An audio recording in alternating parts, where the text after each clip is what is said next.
Welcome back to the Budget Gamer channel, where we bring you critical and in-depth reviews of just about every indie game we can get our hands on. And today we're going to be taking a look at Our World Has Ended, which just came out for the Nintendo Switch. However, despite its $60 price tag and obvious inspirations from other visual novels such as Steins Gate, you may be surprised by the end of the review. Jumping straight into the story though, a small gaming company called Judgment 7, who's pretty much made their living off of a handful of broken hentai and fanservice games, has concluded their most recent project only to unveil their newest technology they've been working on in secret. A fully immersive augmented reality helmet. Early in the game's introductory chapter, we're introduced to our main character, Raiji, who works at Judgment 7 as a temp hire while he's finishing his degree. And as such, the resultant newness of his hire makes him pretty much the company's whipping boy. Starting off the actual gameplay though, we see that Raiji, along with one of the main female protagonists, is out in the streets of Tokyo testing out some of this new gear. However, despite its apparent functionality, a strange blackout occurs which leaves Raiji seeing a very distorted version of the Tokyo he's currently in.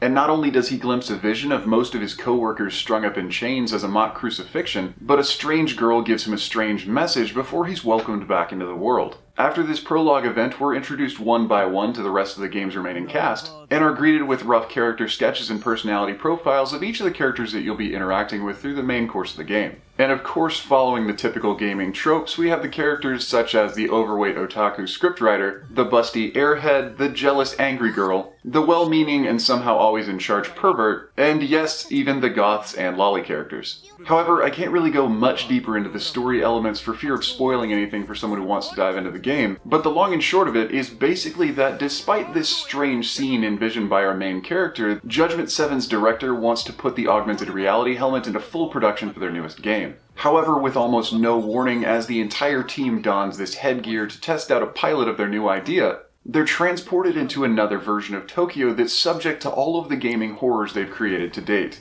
And as stated before, Judgment 7 has made its living off of a handful of really poorly made fanservice and hentai titles, so you can probably get an idea of where Our World Has Ended got its mature rating. But as a visual novel style game, though there are definitely some questionable circumstances that you'll be thrown into, most of the gameplay interaction and its intrigue is developed through story.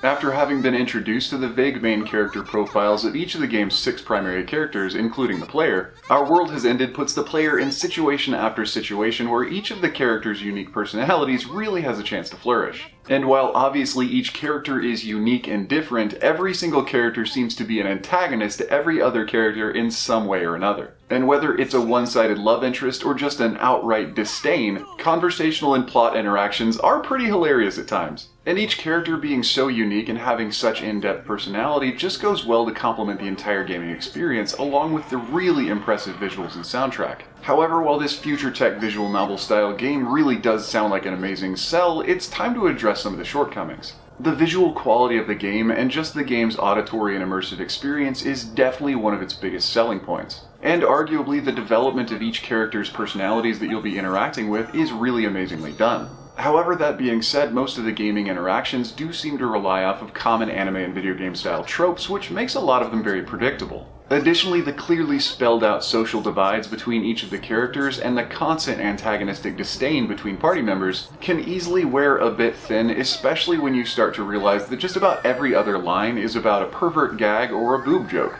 Nearly the entire prologue of the game, as well as the first couple of chapters, seem like they were almost designed as bait for the player, providing more sexual humor and fan service than actual story content. And while the developers definitely do tone down the boob jokes and body envy to a certain degree the further you get into the game, they don't really replace it with more story.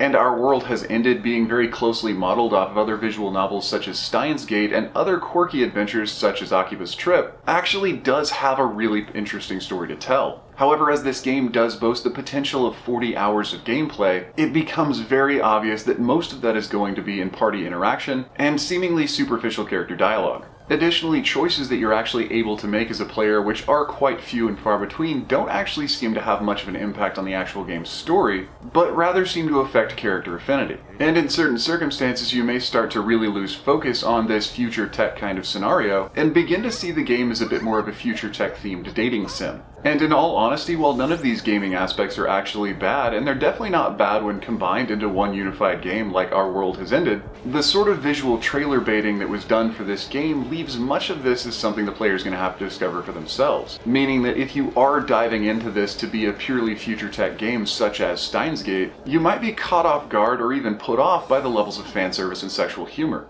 Or if you're a player who's investing in Our World Has Ended because you're really excited by anime themes such as the transported to another world scenario, you may be disappointed by the hours of conversation and character development between each of the plot points. But all in all, while I can't say this is a bad game, I would definitely recommend that unless you're an avid collector or an avid fan, you really should wait until this price drops. And even though I definitely hate to end a review on a negative note, that does about wrap up the review of Our World Has Ended now on the Nintendo Switch. So if you enjoyed the review or found it helpful, feel free to throw me a like or a comment to show your support. And don't forget to click that little bell icon when you subscribe to stay updated with the latest content. There are new and unique indies coming out literally every single day, so there's always going to be something new to find right here. But since I can only cover a few games a week, if you want an idea at which reviews might be coming out next, you can follow us on Twitter. But anyway, this has been Budget Gamer, so as always, thanks for watching.